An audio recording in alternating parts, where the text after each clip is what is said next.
Welcome to Bluegrass Brooklyn, our podcast all about the music we love, straight from the Bluegrass borough of Brooklyn, New York.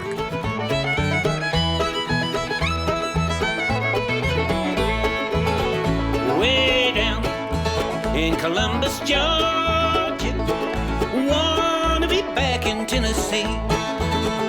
Way down in Columbus, Stargate, friends have turned their back on. Hello and welcome to Season 5, Episode 12. I'm your co-host, Liz Wolfe. And I'm Mike Wilner. And this is exciting because we just have a couple more episodes here for our 5th season. Wow. Yeah. 5 seasons. And today's episode is awesome because we've got Tony Trischka on, that banjo legend. Tony is an incredible character, and we delve into some critical topics right at the top of the interview and clear up some mysteries, which I'm sure the listeners will be interested and enlightened by. Enough said. So, Liz, what do you got going on? Well, as a reminder for everybody, I'm going to be playing at Mary O's, which is on Avenue A between 2nd and 3rd Streets.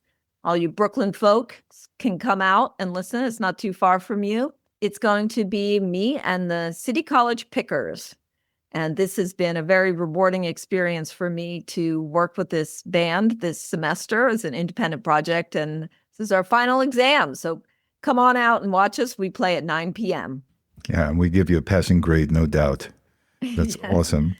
And I'm also excited because summer is getting closer and I've got so many exciting plans. Specifically in June, I'm going out to the Telluride Well, Festival, my first time to Colorado. But unfortunately, it means I will be missing Port Stomp, which happens the same weekend. I know it's going to be an amazing event with or without me, though. yeah, we're going to have fun. We'll do a more comprehensive look ahead into the upcoming festivals and events and so on, because there's so much going on. But for myself, first of all, Swamp in the City, Louisiana comes to Brooklyn. Red Hook is going to be alive with Cajun and Creole music and dancing and food and everything. That's the 7th through 10th. You can check out swampinthecity.com.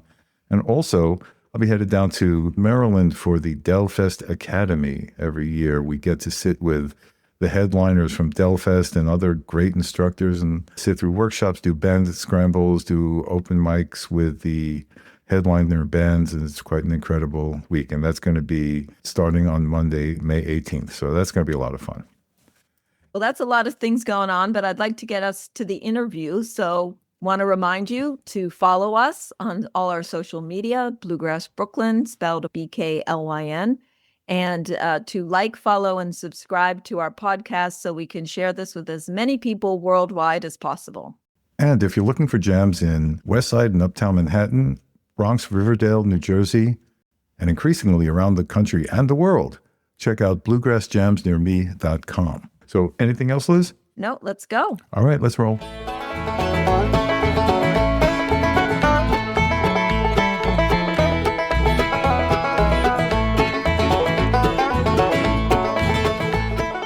So here we are with Tony Trischka, banjo legend. First of all, Tony, thanks for joining. Thank you, Mike. Great to be here. Now, before we get started, I really have to deal with the primary and most important issue. Socks. What's up with the banjo socks? That eclipses everything else we're going to talk about, but I'm a sock person, and I think it's Steve Martin's influence. I was working with him on his first album, the New Era Banjo album, many years ago, The Crow it was called, and I was doing some pre-production work with him, and I happened to notice he was wearing these cool socks, pattern socks and things like that. And then from that, I just started getting into socks and weird socks.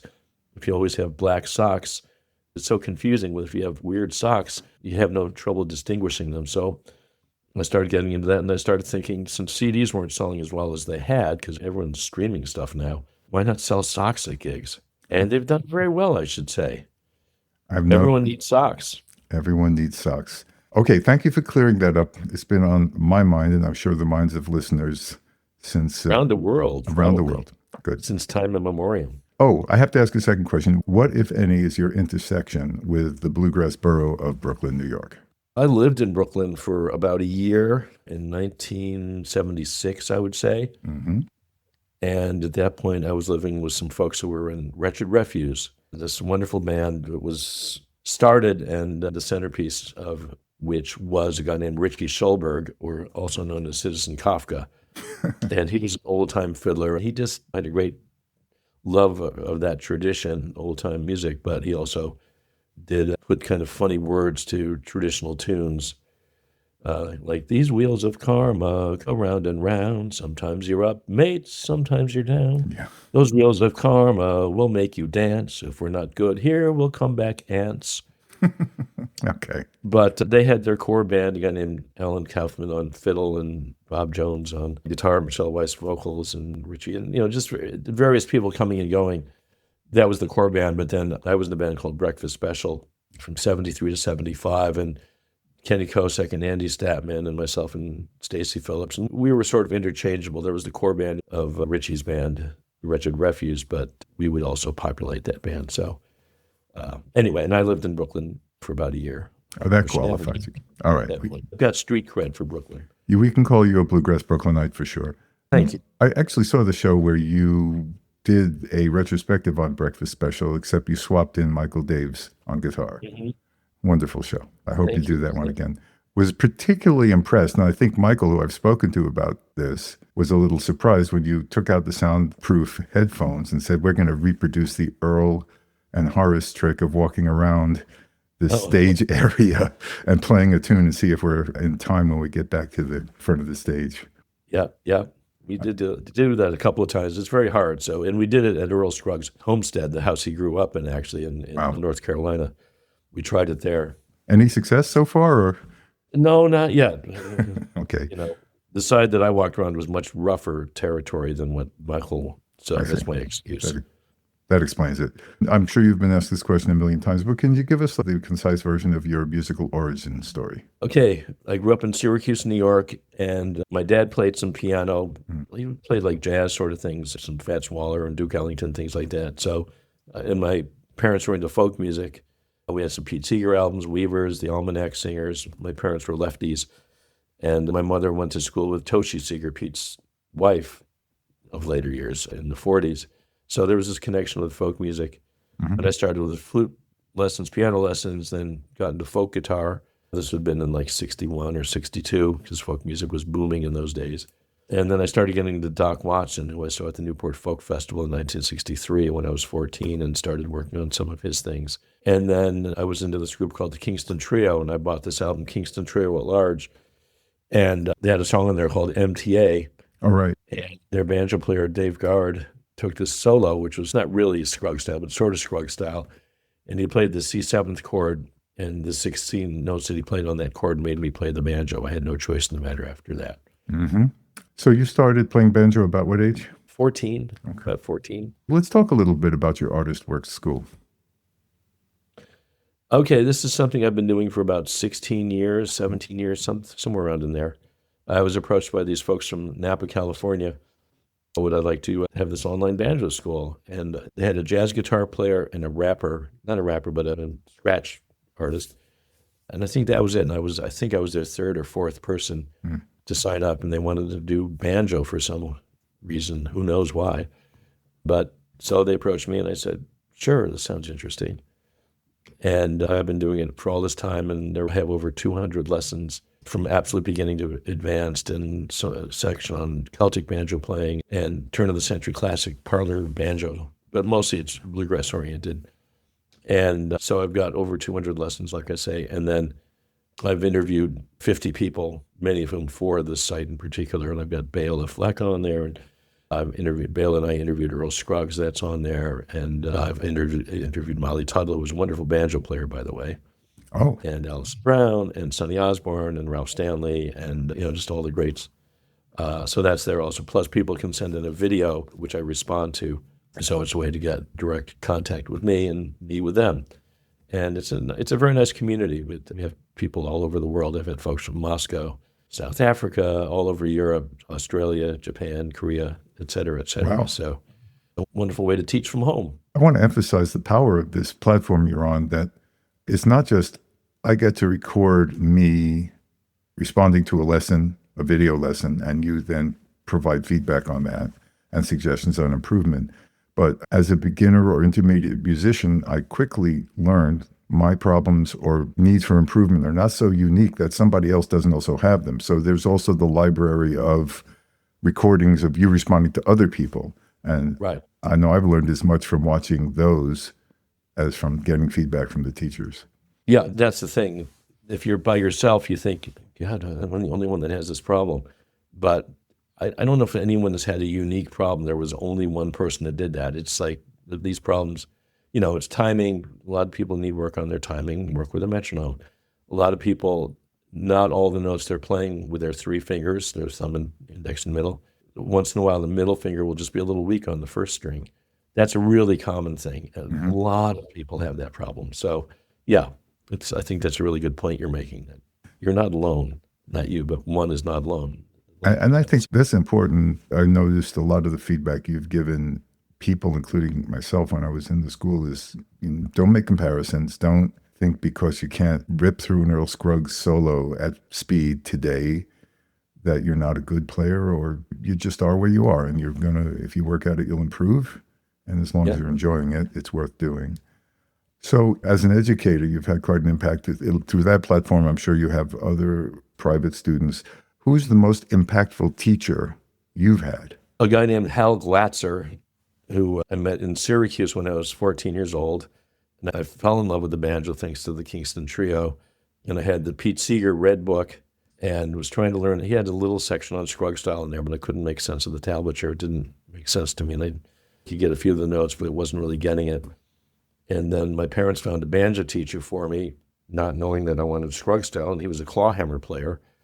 But thanks to knowing him, I got to meet Bob Dylan when I was 14 years old, but that's another story. Wow.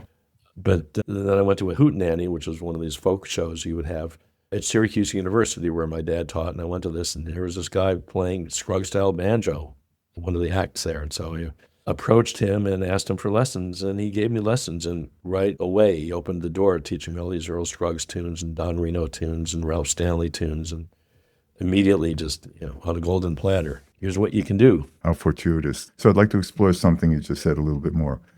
From a teaching approach, tune-based, let's play a tune and learn from things in the tune, or theory-based, technique-based, or how, if you're going to say 50-50, or how would you say your teaching approach is mixed? It depends. I don't know if I could put percentages on it. Maybe more tunes than techniques because there's so many tunes that people want to learn, but lots of technique also. And not as much theory. Some theory, but not as much theory, because banjo players want to play tunes and, and they should have some theory behind them too. And they do have some theory there as well. But I don't focus on that as much. Not everyone does the video thing. I'd say a very small percentage of the number of people that are there. So I don't know who all the other people are because they don't send in videos. I have no idea how they sound or how they play. But I'd say most people are beginning into intermediate. And there are some advanced players for sure. There's this one kid who's 15 years old who's amazing. And he's just playing incredibly stuff. And, he could be in his 30s and sound amazing, but he's 15. So you get people like that. But most people just want to play some tunes, and I give them theory too, and some technical aspects of things. And I do a lot of focus on Earl Scruggs as well.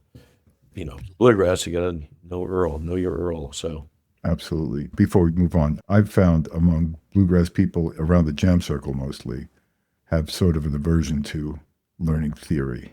Maybe that's because the nature of their involvement with the music in the first place. It's let's sit in a circle. I need to know 4 or 5 chords, and that's the extent of it.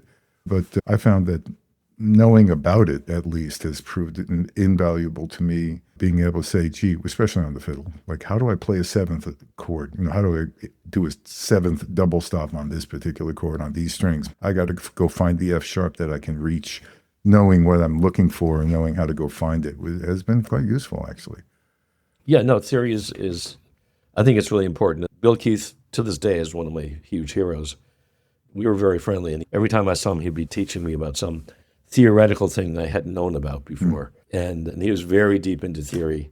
Yeah. And he would say, it's not theory, it's truth, or something to that effect. Interesting. Yeah, and so he would tell me about tritones, which are 2 notes that are 3 whole steps apart.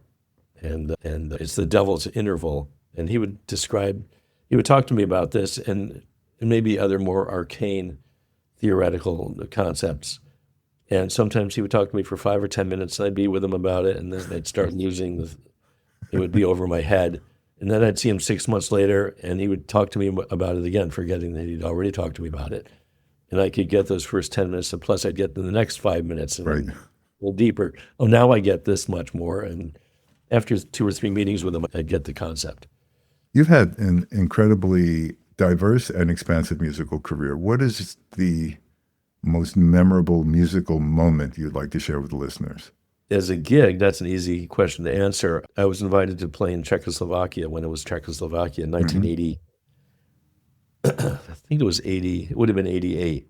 And it was still communist at that point. Right. I was just thinking that. Mm-hmm. And I was with a group called Skyline, and we played this gig in Pilsen, which is near the German border, which is where Pilsner beer comes from.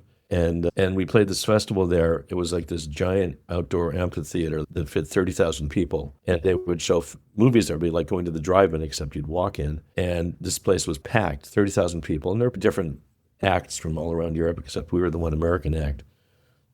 And I was told that Czech people were not allowed to sing in English because it was a communist country. And so by us being there singing in English, it was a big deal. And I could tell other stories, but the main thing was this gig. We get out there, and it was an evening show or evening set that we were doing. And every second or third or fourth person was holding a candle. So we're looking out at 30,000 people holding candles while we're doing our set. And we finish our last tune, and we're called back for an encore, and we do the encore, and we're called back for a second encore. And at that point, the MC says, please leave your instruments backstage and just walk to the front of the stage, which we did. And the MC said, you've given us the gift of your music. We want to give you a gift. So he divided the audience into thirds, 10,000 here, 10,000 here, 10,000 here, and had them sing a major triad. La, la, la. And to have 30,000 people singing a major triad to us, I get goosebumps just thinking about it. Wow. Going back. Oh, amazing. And then I went back the next year and played the same festival solo with the candles, and my wife, which she was actually not my wife at that point, but my significant other, I had told her about that experience the first year, and coming back the second year, I did my set, again, a solo set, got an encore, and then I got called back for a second encore, and the MC did the same thing and said, Tony, you just stayed at the back of the stage, but we heard that your wife heard about what we did last year and didn't get to experience. So they called her out from backstage and brought her to the front of the stage. Nice. And had 30,000 people sing her a major triad. Talk about memorable. Wow. That is not something I would have expected to hear, but I could only imagine the power of that harmony hitting you full blast has got to be profound. It was profound. It was an amazing experience. And plus, it's communist. We're democratic. They're communist. Yeah. But we're all just people here. It's the governments that create all the troubles. So it was hands across the water. Absolutely. Music is the great unifying force in the universe, for sure. Yes, it is. And the more we contribute music to the world, the more positivity we put out. Okay, Tony, I'd like to hit you now with maybe a much more difficult question. Maybe. Let's see. Mount Rushmore is 4 iconic individuals who have had the most impact or significant impact on this nation. I'd like you to, if you can, choose your Mount Rushmore banjo players. 4, not 14, not the 50 you probably would want to, but 4 that you would carve onto Mount Rushmore. Now, as an extra added attraction, I've written down 4 names here on this paper. Nobody can see but me, really. But I'm curious to see how accurately I'm predicting your Mount Rushmore. But we'd like to know who those 4 individuals, doesn't have to be the most famous or the most talented or anything. It's just the 4 who you would say are most important to you and why. Well, it would have to be Earl Scruggs, of course, because without him, where would we be? He's the fountainhead. I'd put Ralph Stanley on there as another first-generation player who, coming out of Scruggs, but had his own style and was very influential with his brother Carter. I'd have to put Don Reno up there too. A huge influence on me, who I was friendly with to some extent, and he brought a whole different style of playing to the banjo. And then Bill Keith, who gave us the melodic style. Other people were doing it before Bill, but he's the one that cemented it. And because he was playing with Bill Monroe in '63 and was on the Opry and on Decca Records and toured around with Bill, so we got to all find out about this brand new style. So that would be my Mount Rushmore. How did I do? Okay, so you did great. Let's see how I did. Here are the names I wrote down. Earl Scruggs, that was a gimme. Ralph Stanley, Yeah. Bill Keith, Yeah. and Bela Fleck, rather than... Obviously, Bela is incredible and so influential, and he's done so much for the banjo and dear friend too. So yeah, Bela obviously would. If there was a fifth, I think I would make. I'm sure. Sometimes we allow people to morph. So maybe I'll give you a Don Reno, Bela Fleck morph thing up there too, with like a double face or something. Thank you for sharing that, because it's always tough to narrow it down to 4. If you ask me the same question for fiddle players, I think smoke would start pouring out of my ears. Right. Yeah. But- yeah. Well, that's really hard. Yeah. The way you felt when you first heard the banjo is when I heard Johnny Gimbel play fiddle. I was like, dun. That was the bell that rung for me. And obviously he's on my Mount Rushmore. I'd like to now circle around to a wonderful experience I had not that long ago, going to a concert with you and hearing you go through your Earl Jam repertoire. Mm-hmm. And I've actually seen it twice, most recently at Symphony Space here in New York. Can you talk a little bit about your inspiration, just in case there's some listener living in a cave somewhere who's just found some kind of device to listen to a podcast on? Can you please tell us what the Earl Jam vision is and also your inspiration for undertaking this project? Okay, I was working on, there are 2 Earl Scruggs books out right now, and the first one came out in '68. The second one, I don't know, came out 12, 13 years ago, and it's called the Earl Scruggs Songbook. And it was apparently, the transcriptions were done by guitar players who knew nothing about Earl or Scruggs style, just listened to it and slowed it down to half speed, but didn't know his style or where he would put his fingers. It was very inaccurate. And so there's a guy named Bob Pekel, who's a banjo player from Syracuse, New York, where I hail from. And after the first edition, he was asked to work on the second edition, make corrections, because there was so much wrong with the first edition. But they only gave him 1 weekend to work on it, which was not nearly enough. So the second edition came out also with a lot of inaccuracies. So for the third edition, Bob got in touch with me and a guy named Tom Adams, another banjo player, a great banjo player. And the 3 of us divided up the pages and worked on correcting each of our thirds of the book. And in the process, this guy, Bob Pekel, here and there, he would just email me a song of Earl Scruggs and John Hartford jamming. Oh. And I thought, what's this? And he'd send me 2 or 3 of these. And then what should show up in my mailbox but a thumb drive of over 200 songs of Earl and John jamming, jams that took place from around 1987 through 96, thereabouts. And it turned out that Earl was thinking of getting out of the banjo. There'd been a family tragedy, and he'd been on the road since 1943 or thereabouts, and was just tired of it all, and was thinking of hanging it up. And then John Hartford wasn't going to hear of this. So John said, hey, Earl, let's jam. And in that 10 or 11-year time period, John would record every jam session with a cheap cassette machine. And sometimes it's just the 2 of them jamming, sometimes the 2 of them with a bass player, sometimes full band, sometimes you hear Del McCoury in there, Sam Bush, Mac Wiseman, and on and on. And Wow. and in many cases, tunes we'd never heard Earl play before, or John for that matter. Tunes like Here Comes the Bride, like, what? Here Comes the Bride? And Chinese Breakdown, and or tunes that we've heard Earl play many times before, like Cripple Creek, but where he plays blues licks in it. Because in these jam sessions, there's no pressure. There's no studio executive. He's not on stage. It's just hanging out at either John's house or Earl's house. And Bob was friendly with John and had been at some of these jam sessions in Nashville. He'd come down from Syracuse. And then at some point, John Hartford got in touch with him and said, if my house burns down, all these recordings will be lost. So I want to send you copies. So I guess he sent a ton of cassettes down to Bob, who in later years digitized them. And that's how I got a hold of them. Wow. And listening to these things, hearing these amazing things we'd never heard Earl play, where he would sometimes take 2 or 3 solos in a row. He was just unleashed, Earl unleashed. And I started transcribing these, slowing them down to half speed to see what he was doing and get inside his playing with all these new ideas that he had that we'd never heard before.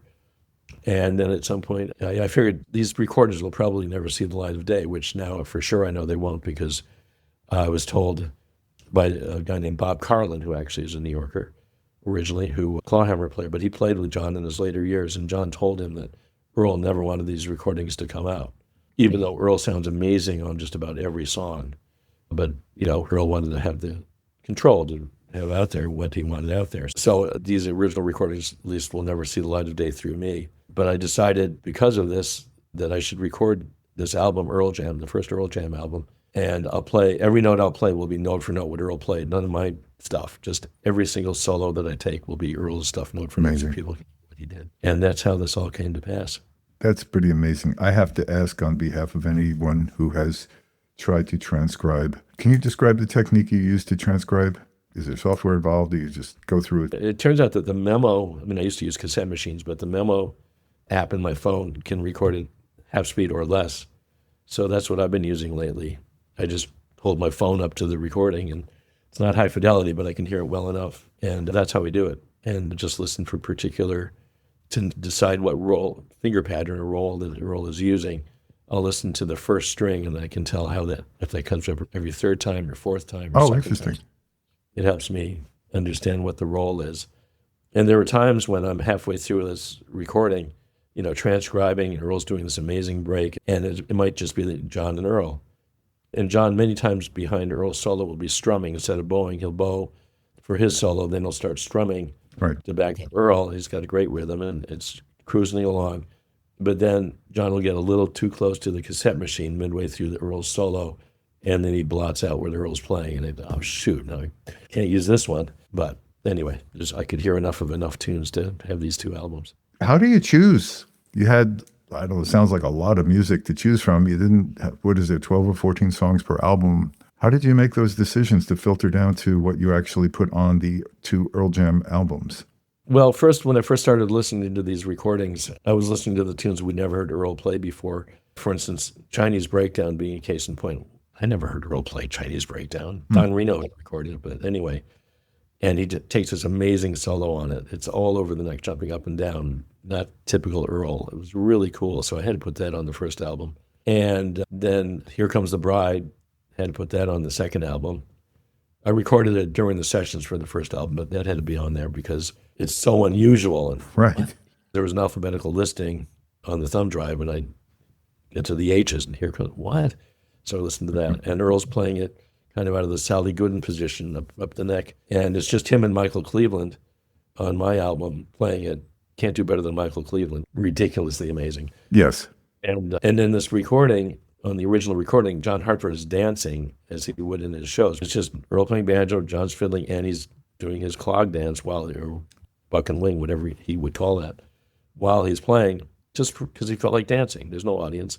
So I wanted to recreate that. And Mark Schatz was playing bass on those sessions that day. And I knew that Mark is a great clogger. So I said, hey, Mark, would you clog along to this? Which he did. We mic'd his feet and recorded it. Wow. So Mark Schatz. That's pretty amazing. As another aside, have you ever heard Quebecois music?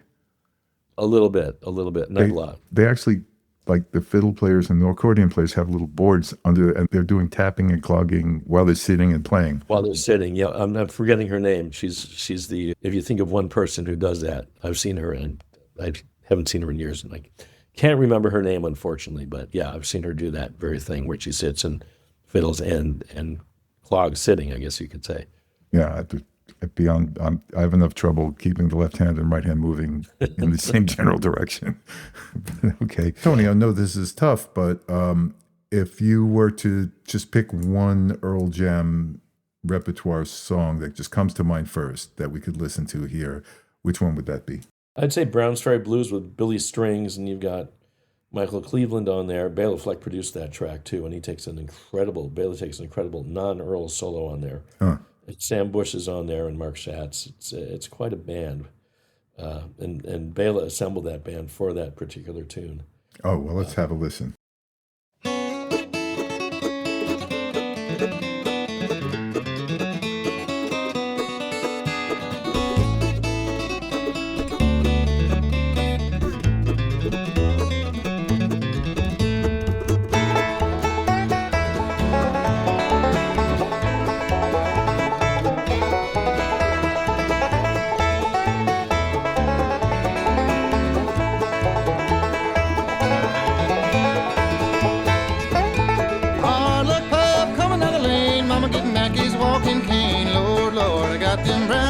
Ferry blues.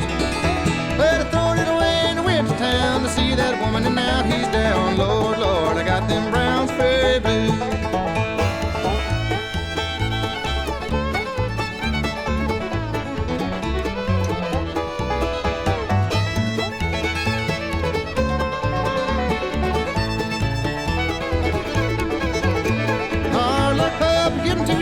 Don't quit drinking, you'll be high as a kite. Lord, Lord, I got them Browns Ferry blues. He can drink a block, then take a kind. He can walk a block and tackle a lion. Lord, Lord, I got them Browns Ferry blues.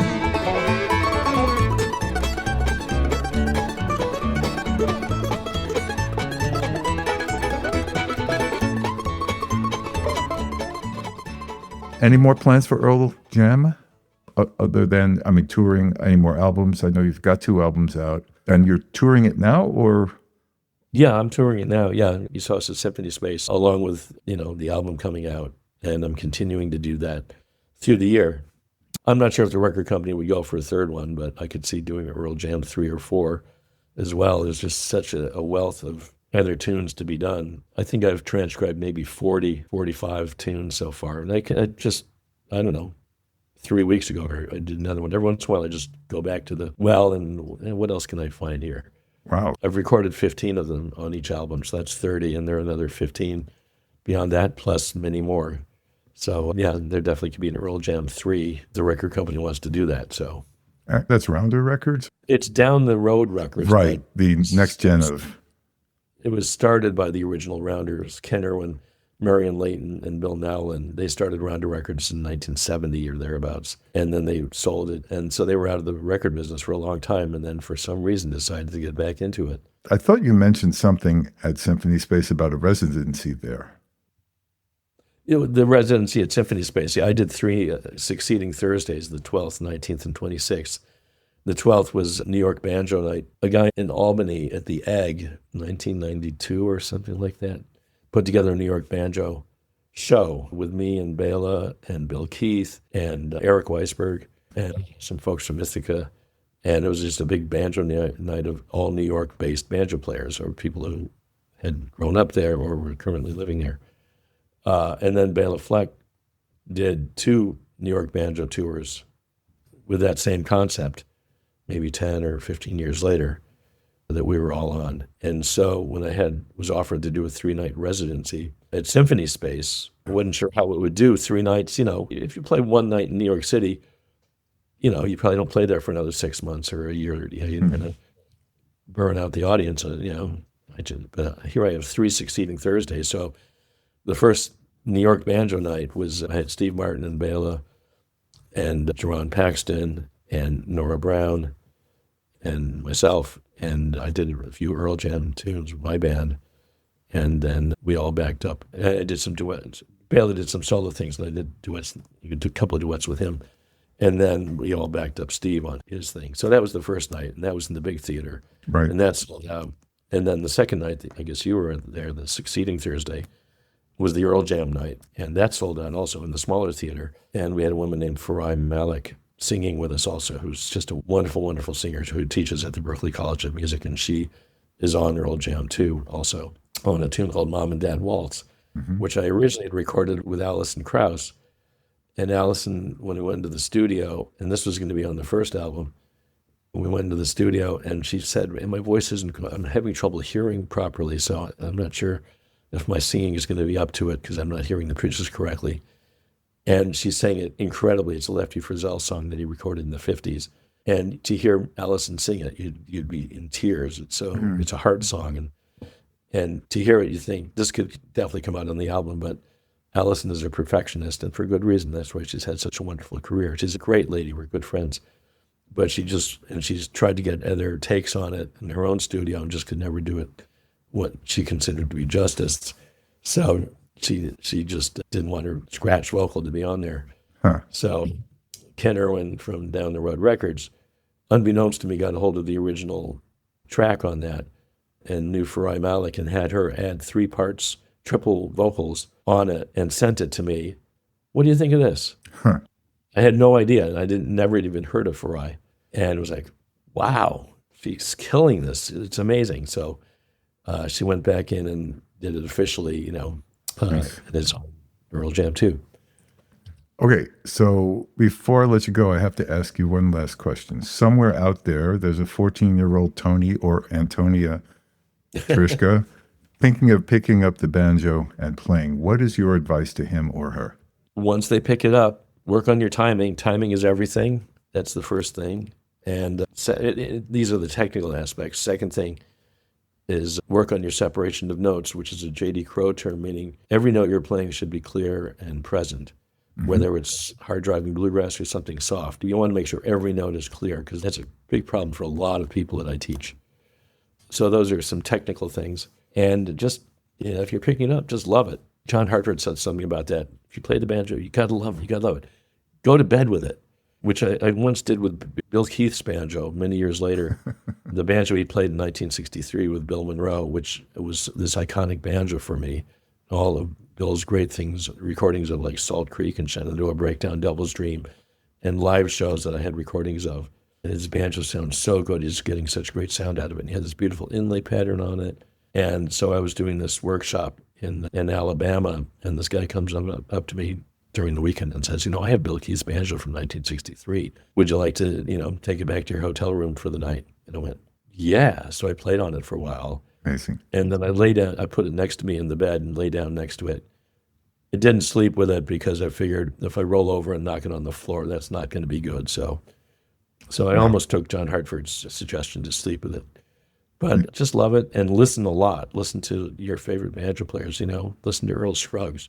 And someone could be playing clawhammer. There are all sorts of different ways to play a banjo. But if you're playing clawhammer, listen to Fred Cockrum or Tommy Jarrell or Bob Carlin or whoever, or Adam Hurt, whoever your favorite clawhammer players are. Thank you for that. Tony, I really appreciate you taking time. I can't wait to get to see you again on the stage and enjoy that. And good luck. I understand you're taking off for a tour in Europe. I'm actually doing a workshop in England. It's called the Sore Fingers Summer Workshop, and it's not summer, but that's what they call it. And Michael Daves is going to be there, and Jacob Jolliffe is going to be there, plus a bunch of other folks. So we're going to have a good time.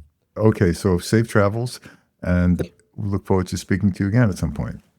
Okay, it's been a great pleasure. I appreciate it. Love another, leave me, darling, I don't mind.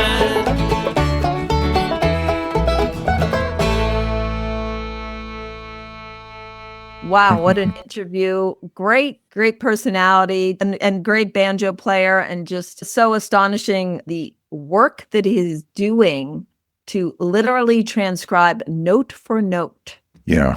Songs. That is impressive. And he seems to be really making progress and creating these albums. So what a generous gift to give to the banjo community. Yeah, I admire his integrity where he gets, even indirectly, Earl Scruggs' wish that these don't be generally released in their recorded form, and is obeying that wish, and I appreciate that. Certainly appreciated clearing up the mystery of the banjo socks, but it was also fun predicting his Mount Rushmore. I had 3 out of 4. So what a wonderful interview. What a great guy. And looking forward to seeing him performing again soon. Well, thanks again for listening. Once again, don't forget to follow, like, and subscribe to our podcast. Find us on social media, Facebook, Instagram, TikTok, everywhere you go, even YouTube.